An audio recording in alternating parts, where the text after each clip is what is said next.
আপোনালোকক মই চৰকাৰৰ পৰা ফ্ৰী মোবাইল এটা দি দিম। এই মাহ নহলেও জুন মাহৰ ভিতৰত আপোনালোকক 10,000 টকাটো মই ক্লিয়াৰ কৰি দিম, হ'ব? সুখবৰ গোটৰ মহিলাসকল। গোটৰ মহিলাক মুখ্যমন্ত্ৰীয়ে দিব মোবাইল। সকলোকে দিব ফ্ৰীতে এটাকৈ মোবাইল। বাকী জিলাত মে বা জুন মাহত টকা প্ৰদান কৰিব। এইমাত্ৰ মুখ্যমন্ত্ৰীয়ে ঘোষণা কৰিলে। সবিশেষ জানিবলৈ ভিডিঅ'টো এতিয়াই এটা শ্বেয়াৰ কৰক, লগতে পেজটো ফলো কৰক। শুনি লওক মুখ্যমন্ত্ৰীৰ মন্তব্য। আপোনালোকক বিহালীত যেনেকে পালে তেনেকে ভুৱন পেগু, ৰণোজ পেগু, প্ৰধান বৰুৱাৰ লগত মই আলোচনা কৰিম।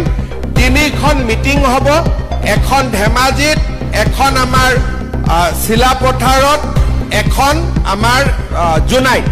আৰু এই 3খন মিটিং কৰি মে মাহ নহলেও জুন মাহৰ ভিতৰত আপোনালোকক 10,000 টকাটো মই ক্লিয়াৰ কৰি দিম, হ'ব? ডাঙৰকে হাত চাপৰে। এতিয়া আকৌ কোনোবাই ৰেকৰ্ড টেকৰ্ড কৰি লওক, জুনৰ ভিতৰত দিম বুলি কৈছো, তেতিয়াহে মোৰ মনত পেলাই দিব পাৰিব, হয় নে নহয়? এতিয়া আমাৰ কাম হৈ গ'ল, চিন্তা কৰিব নালাগে, 10,000 টকাটো আপোনালোকে পাই যাব। কিন্তু 10,000 টকাটো শেষ নহয়।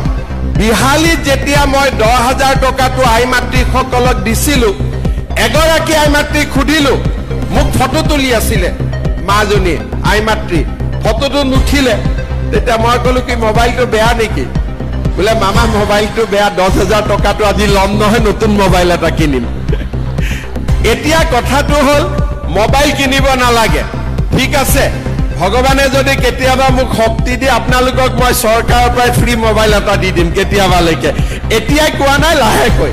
কিন্তু এই 10,000 টকাটো আমি যোনদিনাখন পাম, কংগ্ৰেছৰ মানুহবিলাকে বিহালীত উলিয়াইছিলে যে মামা এনে কৈছে 10,000 নিদিয়ে।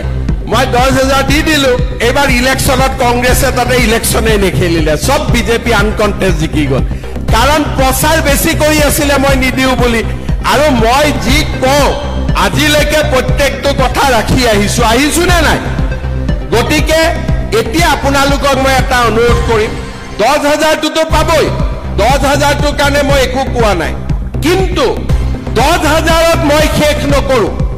10,000 যিসকলে ভাল কৰি খৰচ কৰিব, মই আজি আপোনালোকক প্ৰতিশ্ৰুতি দিছো,